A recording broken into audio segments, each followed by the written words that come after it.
دیکھیے استغفار کے تعلق سوال جو آیا ہے کہ ہم کون سا کریں، استغفر اللہ کہنا بھی یہ کافی ہے۔ نبی اکرم صلی اللہ علیہ وسلم جب نماز پڑھتے تو ایک بار اللہ اکبر اور 3 مرتبہ صرف اتنا ہی بولتے استغفر اللہ استغفر اللہ استغفر اللہ، تو اتنا کہنا بھی کافی ہے۔ اس کے علاوہ جو آپ نے پڑھا استغفر اللہ من کل ذنب واتوب الیہ، وہ بھی بہرحال ثابت، سید الاستغفار جو ہم پڑھتے ہیں وہ بھی ثابت ہے۔ تو اب کون سا زیادہ بہتر ہوگا، تو سید الاستغفار جو آپ کہے وہ بہتر ہے، لیکن یہ بات ہونا ضروری ہے کہ وہ ثابت ہو چکی ہے۔ سید الاستغفار کے نام سے پتہ نہیں کتنے لکھ دیے گئے، میں نے تو ایسی کتابیں دیکھی جو استغفار سے بھری ہوئی، جس میں ایک بھی حوالہ نہیں کہ استغفار کیا ہے، کہاں سے انہوں نے لیا، اس کے فضائل بھی ہے، اس کے اپنے الفاظ ہیں جو انہوں نے ایجاد کیے۔ تو اس میں کوشش پہلے آپ یہ کریں کوئی صحیح کتاب یا صحیح عالم سے آپ رجوع کریں اور ان سے آپ مانگ لیں، تو میں سمجھتا ہوں ایگزیکٹلی آپ کو وہ الفاظ کے ساتھ بتا سکتے کتنے الفاظ سے نبی اکرم صلی اللہ علیہ وسلم نے کب کب اور کیسے کیسے استغفار کیا۔ لیکن ایک بات کہوں گا، اگر کچھ بھی نہیں آتا ہے تو استغفر اللہ اتنا کہنا بھی انشاءاللہ عزیز ہمارے لیے بہرحال کافی ہو جائے گا۔ چیز ہے اس کو ہم کثرت سے کریں، حالانکہ یہ کبھی بھی کیا جا سکتا ہے۔ میں اس کی تفصیلات میں نہیں جاؤں گا، اس لیے کہ میں نے توبہ اور استغفار پہ بتفصیل عنوانات رکھے ہیں، لہٰذا کوئی چاہتا ہے تو میرے عنوان دیکھ لے تاکہ ان کے سامنے وہ مکمل تفصیلی بات اور گفتگو آ جائیں۔ آج میں مختصر لے رہا ہوں، لیکن کچھ گھڑیاں، کچھ اوقات، کچھ وقت، کچھ مہینے اسپیشل استغفار کے لیے، آئیے وہ بتا دیتا ہوں آج آپ کو۔ کچھ گھڑیاں، کچھ پل، حالانکہ کبھی بھی کیا جا سکتا ہے، لیکن جیسا دعا کبھی بھی کی جا سکتی ہے، کسی بھی حالت میں کی جا سکتی ہے، لیکن کچھ گھڑیاں، کچھ پل دعا کے لیے خاص ہوتے ہیں۔ تو آئیے استغفار کے لیے کون سی چیزیں خاص ہیں وہ میں آج آپ کے سامنے رکھتا ہوں، اور استغفار کے تعلق سے جو باتیں حدیث میں آتی پہلے ہم وہ دیکھتے ہیں، اور پھر میں اس کے تعلق سے چند باتیں رکھتا ہوں۔ صحیح بخاری کی روایت ہے، نبی اکرم صلی اللہ علیہ وسلم نے فرمایا اور کہا، ابو ہریرہ رضی اللہ عنہ اس حدیث کے راوی فرماتے اور کہتے ہیں، آپ صلی اللہ علیہ وسلم نے فرمایا اس گھڑی کے تعلق سے جو گھڑی میں استغفار خاص طور سے قبول ہوتا ہے۔ آئیے وہ گھڑی کیا ہے، اس تعلق سے آتا ہے کہ آپ صلی اللہ علیہ وسلم فرماتے اور کہتے ہیں، ہمارا رب آسمانی دنیا پر ہر رات نزول کرتا ہے، اللہ تعالیٰ آسمانی دنیا پہ ہر رات نزول کرتا ہے، جب رات کا آخری تہائی حصہ جو ہے باقی رہ جاتا ہے۔ آخری تہائی حصہ مطلب فجر سے پہلے کا حصہ، جس کو ہم عام طور سے سحر کہتے ہیں، جس میں ہم اٹھ کے رمضان وغیرہ میں روزہ رکھتے ہیں، مطلب سحر کرتے ہیں، کھانا کھاتے ہیں۔ تو آپ نے فرمایا ہمارا رب آسمانی دنیا پر ہر رات نزول کرتا ہے جب رات کا آخری تہائی حصہ باقی رہ جاتا ہے، ٹھیک ہے، تو فرماتا ہے کون ہے جو مجھ سے دعا کرے میں اس کی دعا قبول کروں، کون ہے جو مجھ سے مانگے میں اس کو جو ہے اس کی جھولی بھر دوں، کون ہے جو استغفار کرے یعنی گناہ کی معافی مانگے اور میں اس کو بخش دوں۔ تو گویا یہ کبھی بھی کیا جا سکتا ہے استغفار، لیکن اگر خاص گھڑی آپ کو جاننا استغفار کی، ایسا دعا کبھی بھی کی جا سکتی ہے اس کی خاص گھڑی ہے، تو استغفار کرنے کی خاص گھڑی ہے رات کا آخری حصہ، لاسٹ تھرڈ پارٹ، سمجھ رہا؟ اس میں استغفار جب بندہ کرتا ہے تو رب خود منادی دیتا ہے کوئی ہے میں معاف کرنے بیٹھا، کوئی ہے استغفار کرنے والا، اپنے گناہوں کی معافی مانگنے والا، میں معافی دینے بیٹھا، سمجھ رہے آپ؟ استغفار تو کبھی ہو سکتا ہے لیکن خاص گھڑی ہے، ہر آدمی ہر روز رات کے آخری پہر لاسٹ تھرڈ میں اپنے رب سے معافی مانگ سکتا ہے۔ یہ ٹائم دعا بھی قبول ہوتی ہے، یہ ٹائم اللہ جھولی بھر دیتا ہے، اور یہی ٹائم ہے جب اللہ معافی دیتا ہے اپنے بندوں کو، ٹھیک ہے؟ تو اس وقت اٹھ کے تہجد جس سے کہتے ہیں، نبی اکرم صلی اللہ علیہ وسلم اس کو ہمیشہ پڑھتے تھے، وہ وقت ضرور اٹھ کر ہم اللہ سے دعائیں کریں، ٹھیک؟ اسی طرح جو ہے سورہ آل عمران سورہ نمبر 3 آیت نمبر 135 میں اللہ فرماتا اور کہتا ہے مومنوں کے تعلق سے، اور کہتا ہے والذین اذا فعلوا فاحشۃ او ظلموا انفسهم ذکروا اللہ فاستغفروا لذنوبهم ومن یغفر الذنوب الا اللہ ولم یصروا علی ما فعلوا وہم یعلمون۔ اللہ فرماتا اور کہتا ہے جب ان سے کوئی فاحش کام ہو جاتا ہے، مومنوں کی صفت بتا رہا، جب ان سے کوئی فاحش کام ہو جاتا ہے یا وہ اپنی نفس پر ظلم کر بیٹھتے ہیں، تو اللہ فرماتا ہے مومنوں کی صفت یہ، تو اپنے وہ گناہوں کے لیے جو ہے ظلم کر بیٹھتے ہیں تو انہیں اللہ یاد آ جاتا ہے، وہ اللہ کا ذکر کرتے ہیں اور استغفار کرتے ہیں، اور اللہ کے سوا گناہ کون بخش سکتا ہے، وہ جانتے بوجھتے گناہوں پر اصرار نہیں کرتے۔ تو مومنوں کی ایک صفت کیا ہے؟ جانتے بوجھتے گناہوں پر اڑ نہیں جاتے، گناہ ہوتے اللہ کا ذکر کرتے، اللہ کو یاد کرتے اور اپنے گناہوں کا استغفار کرتے ہیں، تو یہ مومنوں کی صفت ہے۔ اسی طرح جو ہے استغفار کے لیے خاص مہینہ بھی ہے، حالانکہ کبھی بھی کیا جا سکتا ہے۔ وہ کون سا مہینہ ہے؟ رمضان، اس لیے کہ نبی اکرم صلی اللہ علیہ وسلم حدیث میں کیا فرمایا؟ ابن خزیمہ کی روایت ہے، لعنت و ہلاکت و بربادی اس شخص کے لیے جو رمضان جیسا مہینہ پائے اور اس مہینے میں اپنی مغفرت نہ کرا سکے۔ تو پتا چلا رمضان کا مہینہ اسپیشل سیزن ہے، اسپیشل آفر ہے استغفار کے لیے کہ ہم کثرت سے اپنے رب سے توبہ کر لے اور استغفار کر لے اور اپنے گناہوں کی معافی کر لے، اور جو ایسا نہ کر سکے اس پر لعنت ہے، لعنت ہے اس شخص پر جو رمضان کا مہینہ پا کر اپنے گناہوں کی معافی نہ منگوا لے۔ کتنی زبردست بات کہی گئی، ہے نا. تو گویا ایک وقت بھی ہے، گھڑی بھی ہے، ایک مہینہ بھی خاص ہے اس کے لیے. افسوس کی بات ہے رمضان ہماری زندگی میں آتا اور چلا جاتا ہے، ہم اس کو یوں ہی ایزی لے لیتے ہیں. اسی طرح جو ہے معافی کے لیے، استغفار کے لیے ایک خاص رات بھی یاد رکھیں جس میں اللہ تعالیٰ بالخصوص توبہ اور استغفار کو قبول کرتا ہے. وہ کون سی رات ہے؟ رمضان کے اندر آنے والی شب قدر جس کو ہم کہتے ہیں. یہ رمضان کے آخری عشرے کی طاق راتوں میں سے کوئی ایک رات ہے، کوئی ایک فکس ایک رات نہیں ہے. آخری عشرے کی طاق راتوں میں سے کوئی ایک رات ہے. اس میں بھی جب ہم معافی مانگتے اپنے گناہوں سے، رب العزت ہم کو اس معاملے میں معاف کرتا ہے، یاد رکھیے. اور آئیے حدیث کے الفاظ کیا ہے. ابن ماجہ کی روایت ہے، مائی عائشہ رضی اللہ عنہا فرماتی اور کہتی ہے کہ نبی اکرم صلی اللہ علیہ وسلم نے جو ہے فرمایا اور کہا کہ اگر مجھے لیلۃ القدر مل جائے، تو حضرت عائشہ نے سوال کیا اگر مجھے لیلۃ القدر مل جائے میں کیا عمل کروں اس کے اندر؟ تو نبی اکرم صلی اللہ علیہ وسلم فرمایا اگر لیلۃ القدر تمہیں مل جاتی ہے تو تم یہ دعا کرو، اللہم انک عفو تحب العفو فاعف عنی. اے اللہ، جس کا معنی اے اللہ بے شک تو بہت معاف کرنے والا ہے، معافی کو پسند کرتا ہے، مجھے معاف کر دے، مجھے معاف کر دے. تو گویا استغفار کی خاص رات بھی ہے، خاص مہینہ بھی ہے، دن کی خاص گھڑی بھی ہے. لیکن عمومی طور سے استغفار کبھی بھی، کہیں بھی، کسی بھی حالت میں کیا جا سکتا ہے. مرد اور عورتوں کے لیے ایک جیسا ہے. استغفار کے لیے کچھ خاص جملے اور الفاظ بھی ثابت ہیں، ٹھیک ہے، جس میں استغفر اللہ اتنا بھی کہنا کافی ہے. نبی اکرم صلی اللہ علیہ وسلم نماز پڑھتے فرض، سلام پھیرتے ایک بار کہتے اللہ اکبر اور 3 مرتبہ کہتے استغفر اللہ استغفر اللہ استغفر. یہ ہے نا، تو اتنا بھی کافی ہے. اس سے زائد بھی کلمات استغفار کے آتے ہیں، ٹھیک ہے، اس کو آپ دیکھیں. اور ان کلمات کو بھی جو ثابت شدہ استغفار کے، وہ کلمات بھی آپ انشاءاللہ العزیز کر سکتے ہیں استغفار میں. ٹھیک، تو پہلا طریقہ اپنے گناہوں کی معافی کا پہلا سبب جو بنے گا انشاءاللہ وہ ہے استغفار. جو کیا ہے اس سے معافی مانگے. آئیے استغفار کے کچھ فائدے دیکھ لیتے ہیں، دنیاوی کیا ہوتے ہیں وہ بھی دیکھ لیتے ہیں. اللہ رب العزت نے نوح علیہ الصلوۃ والسلام کی سورہ نوح کے اندر اس حالت کو بیان کیا جب انہوں نے اپنی قوم کو دعوت دی، وہ قوم ایمان نہ لائی. اس کے بعد اب اللہ کی طرف رجوع ہوئے اور اللہ تعالیٰ سے کہا کہ اللہ اس قوم کو ہلاک کر دے. تو اس سے پہلے آپ بتاتے ہیں کہ اللہ تعالیٰ کو پیش کرتے ہیں کہ اللہ میں نے کیا کیا کیا اس قوم کے ساتھ. اس میں اللہ سبحانہ تعالیٰ بیان کرتا ہے سورہ نوح سورہ نمبر 71 71 اس کی آیت نمبر 10 11 اور 12 میں اللہ فرماتا ہے نوح علیہ الصلوۃ والسلام نے کہا اور فرمایا فَقُلْتُ اسْتَغْفِرُوا رَبَّكُمْ إِنَّهُ كَانَ غَفَّارًا کہ اے میری قوم، نوح علیہ السلام قوم کو دعوت دے رہا ہے، اے میری قوم تم اللہ سے استغفار کرو، معافی مانگو اپنے گناہوں کے لیے، انہ کان غفارا تم اسے یقیناً معاف کرنے والا پاؤ گے. پھر فرمائے یرسل السماء علیکم مدرارا، اگر تم اللہ سے توبہ استغفار کرو گے تو اس کا نتیجہ کیا ہوگا؟ دنیاوی فائدہ کیا ہوگا؟ دنیا میں کیا فائدہ ملے گا؟ یرسل السماء علیکم مدرارا، آسمان سے اللہ تعالیٰ موسلا دھار نفع بخش بارش کو برسائیں گا. آج چاہے آپ جس بھی سیکٹر سے ہو، دنیا میں جو بھی پیشہ رکھتے ہو، آسمان سے تعلق آج بھی ساری انسانیت کی، اگر بارش نہ ہو تو سارا سسٹم تہس نہس ہو جاتا ہے، چیزیں مہنگی ہو جاتی ہیں، لوٹ مار مچ جاتی ہے سماج میں، یاد رکھیں. تو لہٰذا استغفار کا ایک فائدہ جو نوح علیہ الصلوۃ والسلام نے اپنی قوم کو بتایا وہ یہ کہ اللہ تعالیٰ آسمان سے موسلادھار بہترین نفع بخش بارش کو برسائیں گا. دوسرا دنیاوی فائدہ کیا بتایا؟ غور سے سنیے. وَيُمْدِدْكُمْ بِأَمْوَالٍ وَبَنِينَ، اور تم کو مال میں بڑھا دیں گا، اور تم کو مال میں بڑھا دیں گا. کون سا انسان ہے جو مال نہیں چاہتا ہے؟ طریقہ یہاں ہے، یاد کسی کو دھوکہ دے کر، جھوٹ بول کر، سود پر کام کر کے مال نہیں بڑھتا، یاد رکھیے. سمجھ رہے آپ؟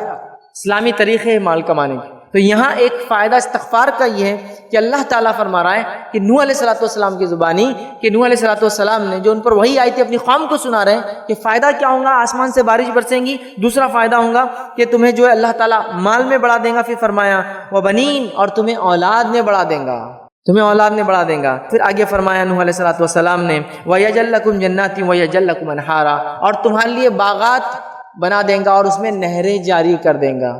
کتنے فائدے تھے کہ 5 فائدے ان آیتوں کے اندر آ رہے صرف ایک عمل کے، استغفار اور توبہ کرنے کے. ایک ہی لفظ ہے استغفر اللہ، اتنا آپ پڑھ لیجئے یہ بھی کافی ہے. استغفر اللہ واتوب الیہ یہ پڑھ لیجئے، اتنا بھی کافی ہے نا. کہ سید الاستغفار ایک بڑا استغفار ہے، وہ آپ دیکھیے وہ بھی آپ پڑھ سکتے ہیں. اس کو ہم معمول بنا لیں، اس کے کئی دنیاوی فائدے ہیں، یاد رکھیے. آپ اندازہ لگائیں استغفار کے کتنے فائدے ہیں، آپ کر کے تو دیکھیے، اس عمل کو معمول بنا لیجیے. اس عمل کا ایسا بالکل کہ اٹھتے بیٹھتے صبح شام جب وقت ملے جب یاد آئے گناہ ہو یا نہ ہو استغفار کی کثرت کیجئے. اس کے بڑے فائدے بڑے دنیاوی فائدے یاد رکھیں جس کی کوئی انتہا نہیں. 9 رکعت تک ہم نے دیکھی. اب وتر کی جو ہے ادائیگی کا طریقہ کیا ہوگا, اس کو کیسے ادا کیا جائے گا. ٹھیک, تو وتر کو ادا کرنے کا طریقہ یہ ہے کہ آپ رات میں اٹھیں گے اور تہجد پڑھیں گے. چونکہ یہ نماز وتر کی بات ہو رہی ہے, رات کی نماز کی بات ہو رہی ہے. ٹھیک, اور وتر کی نماز جو ہے قیام اللیل کے بعد آپ سے فرض ہے تہجد کی بات پر. تو آپ رات میں اٹھیں, اٹھنے کے بعد 2 4 6 یا 8 رکعتیں آپ نماز پڑھیں گے, 2 کر کے 2 یا 4 یا 6 یا 8 رکعت نماز پڑھیں گے. ان نمازوں کے بعد 1 یا 3 یا 5 یا 7 یا 9 رکعت وتر پڑھیں گے. ہوگی بات ختم. یہ طریقہ ہے. پہلے آپ تہجد کے لیے اٹھیں گے, تہجد کی نماز پڑھیں گے جو کہ 2 یا 4 یا 6 یا 8 رکعت زیادہ سے زیادہ. یہ پڑھنے کے بعد آپ 1 رکعت یا 3 رکعت یا 5 رکعت یا 7 یا 9 رکعت وتر پڑھیں گے. یہ اس کا پڑھنے کا طریقہ ہے. یاد رکھیے, طریقہ یاد رکھیے, اور یہی یاد رکھیے, درست چیزیں یاد رکھیے کہ ہم جو ہے اس طرح سے اس نماز کو ادا کریں تہجد کے بعد. اب جو سب سے مشہور طریقہ ہے وتر کا وہ 3 رکعتیں ہیں جو ہمارے پاس بھی چلتا ہے, تو اس کو تھوڑا سا اور ڈیٹیل میں جاتے ہیں. سب سے مشہور طریقہ جو وتر کا ہے وہ 3 والا ہے. وہ کیوں؟ حضرت عائشہ کی وہ روایت یاد کیجئے موطا امام مالک کی کہ نبی اکرم صلی اللہ علیہ وسلم رمضان یا غیر رمضان 11 رکعتوں سے زیادہ نہیں پڑھتے تھے. تو 11 رکعت میں 8 رکعت تہجد کی اور 3 رکعت وتر کی. تو 3 پڑھنا سب سے مشہور طریقہ ہے. اب یہ 3 پڑھنے کا طریقہ کیا ہے؟ اس طریقے سے اس 3 رکعت کو پڑھنے کے 2 طریقے ہیں. میں سمجھو آپ زیادہ کنفیوز نہیں ہو رہے ہیں, ہر چیز کلیئر کرتے ہوئے جا رہے ہیں. 3 رکعتوں کو پڑھنے کے 2 طریقے. 2 طریقے کیا ہیں؟ 2 سلام سے 3 رکعت یا 1 سلام سے 3 رکعت. تھوڑا اس کو اور وضاحت کرتا ہوں. 2 سلام اور 2 قاعدے سے 3 رکعت یا 1 سلام اور 1 قاعدے سے 3 رکعت. طریقہ بتاتا ہوں. پہلا طریقہ, آپ نماز وتر کے لیے کھڑے ہوئے, آپ نے تکبیر کہی, ہاتھ باندھ لیا. اب آپ نماز پڑھتے ہیں 2 رکعت. 2 رکعت نماز ختم ہونے کے بعد قاعدہ کرتے ہیں. قاعدے کے بعد اب السلام علیکم ورحمۃ اللہ, السلام علیکم ورحمۃ اللہ. کتنی رکعت ہوئی؟ 2. پھر 2 کے بعد آپ کھڑے ہوتے 1 رکعت کی نیت سے, پھر آپ رکعت باندھتے اور 1 رکعت پڑھ کے قاعدہ کرتے السلام علیکم ورحمۃ اللہ, السلام علیکم ورحمۃ اللہ. 3 رکعت وتر, 2 سلام اور 2 قاعدے سے. 2 سلام ہے, 2 کے بعد سلام پھیر دیا, مطلب قاعدہ بھی ایک زیادہ ہوا, یہ بھی ہوا. اس کے بعد 1 رکعت پڑھی, 1 قاعدہ کیا اور سلام پھیرا. 2 سلام 2 قاعدے سے. دوسرا طریقہ 1 سلام اور 1 قاعدے سے. پہلا طریقہ سمجھ میں آ گیا, 2 رکعت پڑھی, سلام پھیر دیا, پھر کھڑے ہوئے 1 رکعت پڑھی, سلام پڑھی, تو قاعدے بھی 2 ہوئے, سلام 2 ہوئے. اب 1 سلام سے اور 1 قاعدے والا طریقہ, آپ نے رکعت باندھی وتر کی, 3 رکعت کی نیت سے آپ کھڑے ہوئے, اللہ اکبر کے ہاتھ باندھا, کنٹینیوسلی 3 رکعت پڑھیں گے. اب 1 ختم ہوئی, دوسری پڑھا آپ نے, دوسری ختم ہوئی, بیٹھیں گے نہیں, اب قاعدے میں کھڑے ہو جائیں گے, تیسری آپ پڑھیں گے. تیسری رکعت کے پڑھنے کے بعد آپ قاعدہ کریں گے اور پھر السلام علیکم رحمۃ اللہ, السلام. 1 قاعدہ اور 1 سلام سے 3 رکعت اور 2 قاعدے 2 سلام سے 3 رکعت. سمجھ میں آ گئی بات؟ کلیئر ہے؟ بہت زیادہ کنفیوژن نہیں. سعودی عرب میں سب سے زیادہ معروف طریقہ وہ پہلا والا ہے. 2 رکعت پڑھتے ہیں, سلام پھیر دیتے ہیں, پھر 1 رکعت پڑھتے ہیں. ہندوستان کے اندر 3 پڑھتے ہیں, لیکن تھوڑا سا مسئلہ ہوتا ہے. ہم 3 رکعت 1 قاعدے اور 1 سلام سے نہیں پڑھتے, 3 رکعت 2 قاعدے 2 سلام, بالکل مغرب کی نماز کے جیسے. آپ کو بولے مغرب کے ایسا وتر کو نہیں پڑھنا ہے تو پھر ایک نیا لاتے ہیں, ہم الگ کر رہے ہیں نا, بیچ میں ہاتھ اٹھاتے ہیں نا, تیسری رکعت میں اللہ اکبر بول کے پھر ہاتھ باندھتے ہیں. حالانکہ ہر طرف تو رفع دین منسوخ ہو گیا بولتے ہیں یہاں, لیکن ثابت کرتے ہیں. باقی جگہ رفع دین کرو تو منسوخ ہو گیا, غلط ہے, اور یہاں بولتے ہیں یہاں ہے, پھر کیسا منسوخ ہوا؟ یہاں تو ہے باقی. تو بہرحال الگ کرنے سے مراد, مغرب سے وتر کو الگ کرنے سے مراد یہ نہیں کہ منمانے طریقے سے الگ کرو. جو بتایا گیا وہ یہ ہے کہ قاعدہ 1 کرو اور 1 سلام سے, یا پھر 2 قاعدے, مطلب پھر 2 رکعت پڑھ کے سلام پھیر دو, پھر 1 رکعت پڑھو, یہ معنی ہے اس کا. لیکن ہمارے پاس علم کم اور تعصب زیادہ ہوتا ہے. تعصب مطلب کیا؟ ارے فیض میں ایسا بولتی ہے, ان کا مسلک تو الگ ہی دکھ رہا, کچھ اپنے سے ہٹ کے طریقہ بتا رہے. میرے بھائی یہ علم ہے, دس از نالج. علم کو ہم کو حاصل کرنا ہے. بہت ساری بات ہم کو نالج نہیں ہوتا کسی چیز کا, تو اس کا مطلب یہ نہیں کہ ہمارا مسئلہ الگ ہے, ہم بھٹک گئے, بلکہ ہماری کمزوری تھی, ہماری جہالت تھی کہ ہم نے علم حاصل نہیں کیا. ٹھیک ہے, تو لہٰذا 3 رکعت کے دونوں طریقے میں نے آپ کو بتا دیے اور دونوں سنت سے ثابت ہے. لیکن تیسری رکعت میں کھڑے ہو کر سورہ فاتحہ اور وغیرہ پڑھ کر پھر اللہ اکبر کے ہاتھ اٹھا کے پھر سے باندھنا, یہ سنت سے ثابت نہیں ہے. اس تعلق سے آپ سب سے کچھ بھی ثابت نہیں, نہ صحیح نہ ضعیف. خاص طور سے اٹھا کے پھر باندھنا نہ صحیح ثابت ہے نہ ضعیف. لہٰذا میں کہوں گا آپ کو اگر 3 ایک ساتھ پڑھنا ہے تو ایک قاعدے سے پڑھیے، آخری رکعت میں آپ کو کوئی ڈبل سے ہاتھ نہیں اٹھانا ہے بیچ میں۔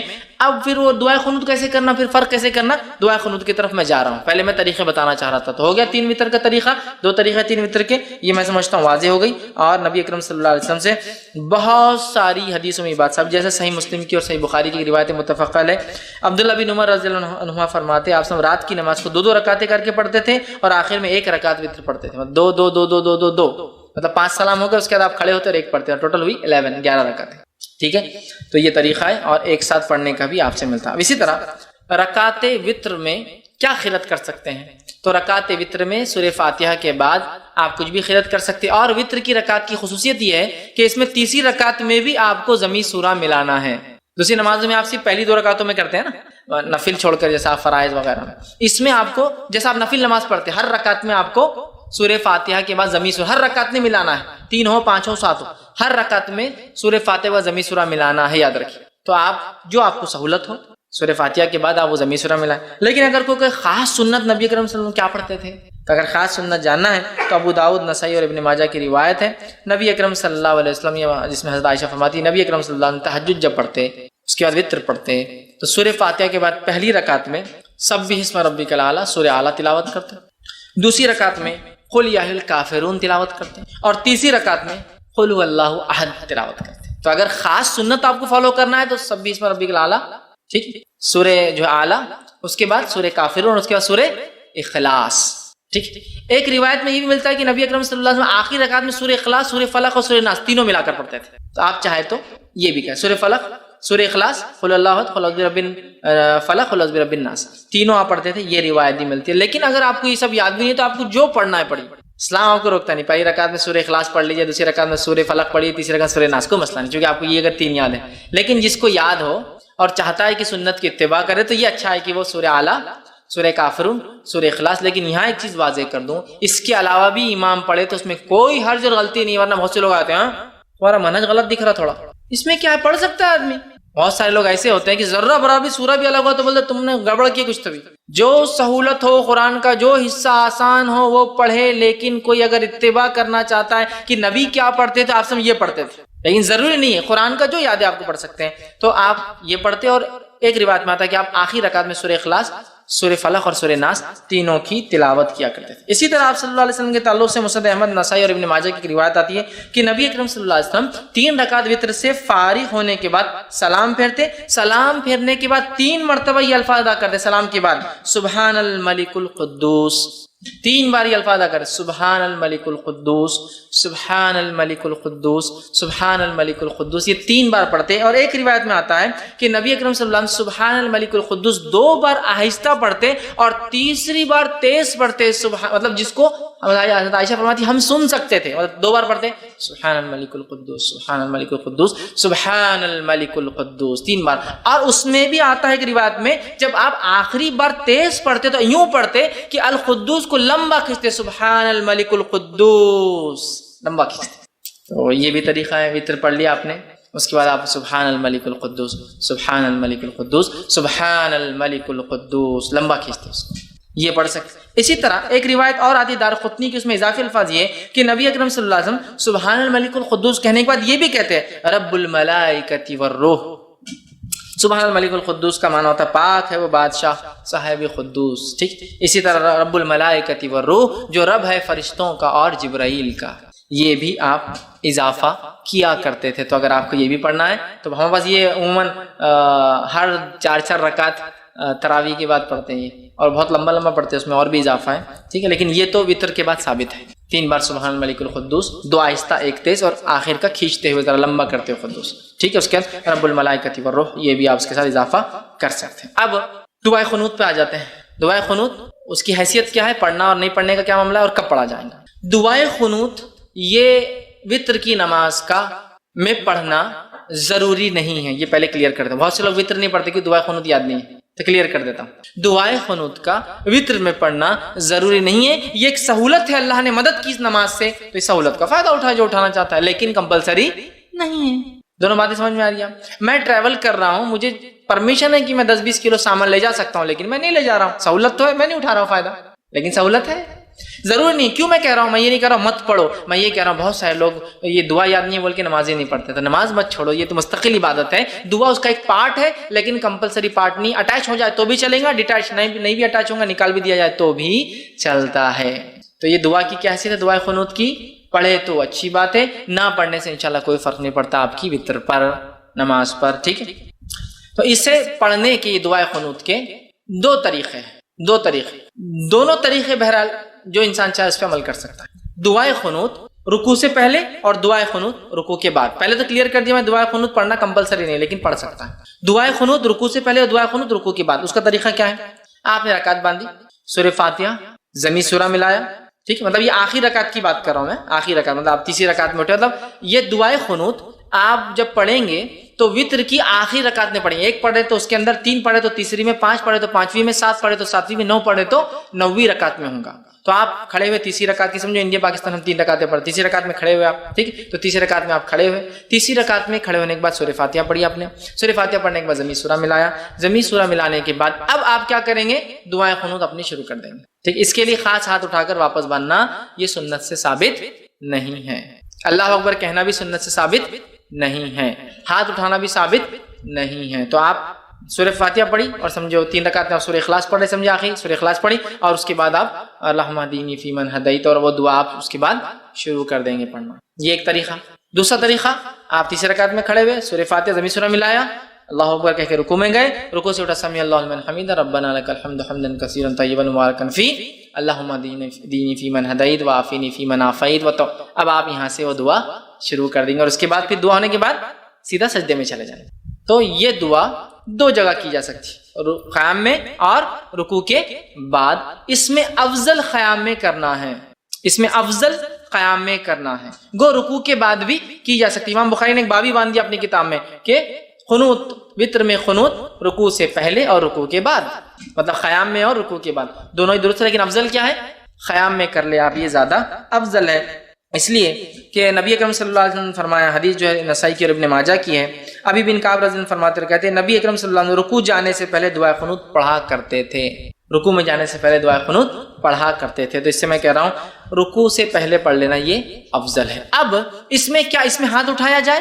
تو ہاں, آپ اس میں چاہے تو ہاتھ باندھ کر بھی کر سکتے ہیں قنوت, اور ہاتھ اٹھا کر, چونکہ دعا میں ہاتھ اٹھانا یہ سنت یا ادب ہے, تو آپ ہاتھ اٹھا کے بھی کر سکتے ہیں. لیکن ہاتھ اٹھانے کے بعد چہرے پر ہاتھ پھیر کر پھر رکوع میں جانا یہ درست نہیں ہے, اس لیے کہ کسی بھی دعا کے بعد چہرے پر ہاتھ پھیرنے والی روایت ابو داؤد کی ضعیف ہے. تو آپ کو عام دعا میں بھی بہت سے لوگ دعا پڑھ کے ہاتھ پھیرتے ہیں, نہیں, درست ثابت نہیں سنت سے.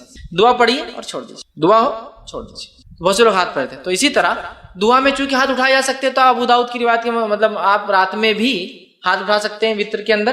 دعا جب کر رہے ہیں آپ سمجھ لیجیے آپ نے قیام کیا, سورہ فاتحہ اور سورہ اخلاص پڑھ لی, اس کے بعد اللہم اہدنی فیمن ہدیت وہ پڑھ لیا, اور پھر سیدھا رکوع میں آپ چلے گئے. ہاتھ پھیرنے والی روایت ضعیف ہے. عام حالت میں مت پھیریے اور نماز میں بھی مت پھیریے ہاتھ کو. ٹھیک ہے, آپ نے ہاتھ چھوڑ دیا, آپ رکوع میں چلے گئے. تو یہ تھے قنوت پہلے اور قنوت بعد میں, دونوں بھی ہو سکتا ہے. افضل پہلے ہے لیکن بعد میں بھی پڑھا جا سکتا ہے. اسی طرح جو ہے قنوت کے اندر جو ہے کون سی دعائیں پڑھی جائے. ٹھیک ہے, دعائیں قنوت میں جو ہے مطلب اس میں کون سی دعائیں پڑھی جائے, تو یاد رکھیے عموماً جو ہمارے پاس جو دعا چلتی ہے وہ قنوت کے لیے, وہ دعا اس طرح سے ہم لوگ پڑھتے ہیں, اللہم انا نستعینک ونستغفرک, وہ دعا ایک کامن ہے. لیکن جو سنت سے جو زیادہ قریب اور جو ثابت دعا ہے وہ یہ والی دعا ہے جو پڑھنی چاہیے, اللہم اہدنی فیمن ہدیت وعافنی فیمن عافیت. انشاءاللہ جو لوگ نیٹ پر اس کو دیکھیں گے, دعا آپ کے ویڈیو کے اندر جو ہے بیک گراؤنڈ میں آ جائیں گی, آپ اس پہ سے دیکھ کر یاد کر سکتے ہیں. ٹھیک, تو یہ دعا زیادہ بہتر ہے. اور وہ اللہم انا نستعینک وہ جو دعا ہے اس کے تعلق سے ایک روایت آتی ہے کہ اللہ کے رسول وہ فجر کے قنوت میں پڑھا کرتے تھے. وہ دعا وطر کے قنوت میں نہیں, وطر کی دعا نہیں تھی, وہ فجر میں کرتے تھے. جب قنوت نازلہ آپ کبھی فجر میں پڑھتے تو یہ پڑھتے, اور جب وطر میں پڑھتے تو یہ پڑھتے. اس لیے کہ حضرت حسن کو اللہ کے رسول صلی اللہ علیہ وسلم نے یہ قنوت خود سکھایا تھا, اللہم اہدنی فیمن ہدیت والا. سمجھ, اب بہت سے لوگوں کو یہ یاد ہوتا ہے اللہم اہدنا فیمن ہدیت, وہ جمع کا صیغہ ہے, لیکن اصل حدیث میں الفاظ دینی کے ہیں, اللہ میرے لیے ہدایت اور میرے لیے. لیکن جب وہ اجتماعی میں عالم کرتا ہے تو دینا کر دیتا ہے, اللہ ہمارے لیے. ٹھیک, لیکن اصل کے حدیث کے الفاظ تو دینی والا ہی ہے, پورا سنگولر ہی ہے وہ دعا, پلورل میں نہیں ہے وہ دعا جو سکھائی گئی. ٹھیک ہے, تو یہ دعا جو ہے زیادہ بہتر یہ ہے انشاءاللہ. اور بہت سارے علماء نے یہ بھی کہا کہ اللہم اہدنی فیمن ہدیت بھی کوئی چاہے تو پڑھ لے, اللہم انا نستعینک یہ دعا بھی چاہے تو پڑھ لے, دونوں ملا کے پڑھ لے, کوئی مسئلہ نہیں. سمجھ رہے ہیں بات کو؟ یہ بھی پڑھ لے یہ بھی پڑھ لے، دونوں میں کوئی مسئلہ نہیں. لیکن زیادہ جو بات پتہ چلتی ہے محدثین کے اقوال سے وہ یہ ہے کہ آپ صلی اللہ علیہ وسلم وطر میں یہ پڑھتے تھے اور فجر کے قنوت نازلہ میں یہ والی اللہم انا نستعینک و نستغفرک یہ دعا جو ہے فجر کے قنوت میں پڑھا کرتے تھے. لیکن اگر کوئی پڑھنا چاہے تو دونوں بھی ملا کر پڑھ سکتا ہے. ٹھیک ہے، تو میں سمجھتا ہوں دعا کی بھی وضاحت ہو گئی. ایکسٹرا فائدین اس کے اندر نہیں ہے، آپ کو صرف ڈائریکٹ آپ نے کیا دعا کر لینا، ایسا کیجئے یا مطلب ہاتھ کھول کے کیجئے، ہاتھ باندھے ہوئے میں کیجئے، رکوع سے پہلے مطلب قیام میں کر لیجئے، رکوع کے بعد آپ دعا کیجئے، ساری چیزیں بہرحال ثابت ہے. اور دونوں بھی قنوت میں نے آپ کے سامنے رکھ دی. قنوت چونکہ دعا ہے، دعا ہاتھ اٹھائی جا سکتی ہے اور یہ قنوت زیادہ قریب ہے سنت سے. لیکن یہ بات نہیں پتہ چلتی کہ آپ نے فجر میں وہ پڑھا، لیکن کچھ علماء لکھتے ہیں دونوں بھی درست ہے پڑھ لینے میں انشاءاللہ، کیوں حرج نہیں، اس لیے کہ یہ قنوت ہے اور قنوت ہے، دعا ہے، آپ کبھی پڑھ سکتے ہیں. تو لہٰذا وہ کہتے ہیں دونوں پڑھ لو، کوئی مسئلہ نہیں انشاءاللہ. ٹھیک ہے، تو یہ تھا اس کا طریقہ اور دعا. اب اسی طرح جو ہے دعائے قنوت ہمیشہ مانگنا ضروری نہیں ہے، کوئی اس کا پارٹ نہیں ہے. آپ کر سکتے تو کیجئے، نہ بھی کرنے سے انشاءاللہ کوئی فرق نہیں ہوگا.